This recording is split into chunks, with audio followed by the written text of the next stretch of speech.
ng erectile dysfunction. Okay. Now, in definition kasi, Tita Maru, ng erectile dysfunction is that you have to sustain, there should be sustained erection para ma-complete mo yung sexual performance. Okay? So, erectile dysfunction because there is non-sustainability of yung erection So, lumulungay-ngay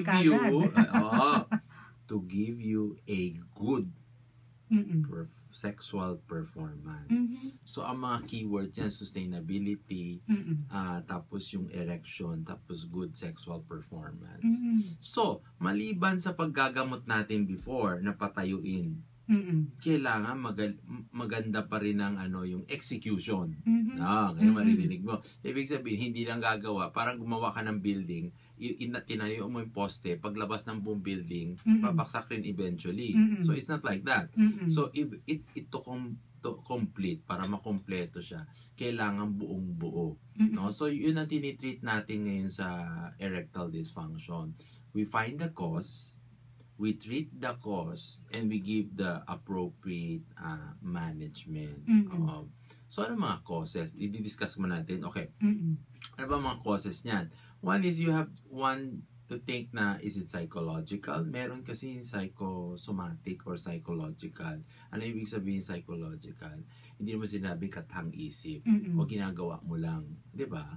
Ibig sabihin, pupunta ka sa asawa mong 30 years na kayong mag-asawa. Tapos sasabihin mo, lagi kang pagod, lagi kang walang gana, parang feeling mo, ka na, impotent, wala kang erection, pero pagdating mo sa opisina, parang lagi may gana ka. Pag may nakita ka lang maganda. Kasi ang sekretary mo, diba, dalagan-dalaga, sexy-sexy, wala kang ginagawa yun wala sa'yo, kang ginagawa yun, pero may erection ka. I have patients like that. So, sasabihin mo, Doc, may erectile dysfunction ako. Hindi. Feeling ko you are diverting yourself to the problem. Ibig sabihin, wala ka namang problema. Gumagawa ka lang ng problema sa So that is psychological. You have to bear in mind that erection starts with what? Nerve impulse. Yes, no? There is sight, there is smell, and there is tactile. No? If you have a partner there, unang nakita mo, there's already arousal na. No? So there's nervous impulse coming in. Yung parasympathetic mo, parang yun ang nag-i-increase na parang, wow, ito na. Pero wala pa. Then when you close ang mas smell mo, then you become closer, then you have all the senses coming in. Diba? Kasi Lalo na kung bagong paligo, bagong paligo, gusto mo yung perfume niya. Mahalimuya, tapos nandus-duso ka. Parang alam mo, there is enticing to the individual. So, yun ang mga initial external factor na senses. Pag yan nabuo na yan, then you have to complete yung biological, ibig sabihin, yung system, the nervous system would now entertain and stimulate the basic, yung from the protein to the vascular and to the muscular. Ano ibig sabihin? So, ang erection mo will go from what? Constriction of the vessels, diba? Relaxation of the muscle, okay? That's erection. From the latent phase, ibig sabihin starting off with the latent phase of yung erection mo, then yung sinasabi niyan, tumescence, naririnig mo yun, tumescence. So, mag-start na yung sinasabi natin, semi-erect. Magre-ready na siya. Kasi minsan doon pa lang hindi na-achieve ng pasyente natin eh. Merong hindi makarating doon sa preparation pa lang. Preparation pa lang, wala na. Na siya, tiklop na siya. So when you go to the latent, ibig sabihin yung magpe-prepare, tapos tumescent, then you start to initiate your erection. No? Kasi andun na yung magbabasoconstrict ka, magre-relax yung muscles mo. Then, pag pupunta ka sa detumescence, ibig sabihin, yun naman yung after erection, then magre-relax ka.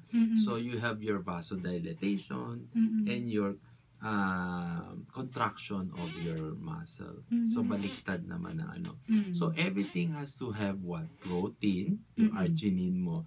Tapos, yung naririnig mo yung nitric oxide. Yes. No?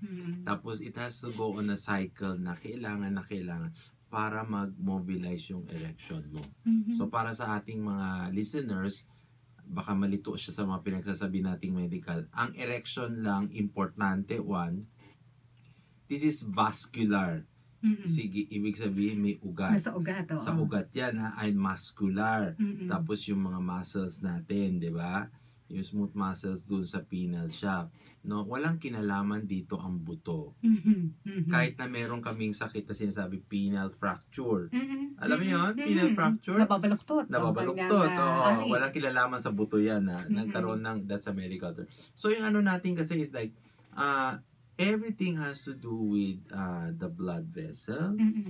Everything has to do with the smooth muscle or the ano. So if this is regulated and you have a very very good flow of stimulation from the nerve, then you have to have a good erection.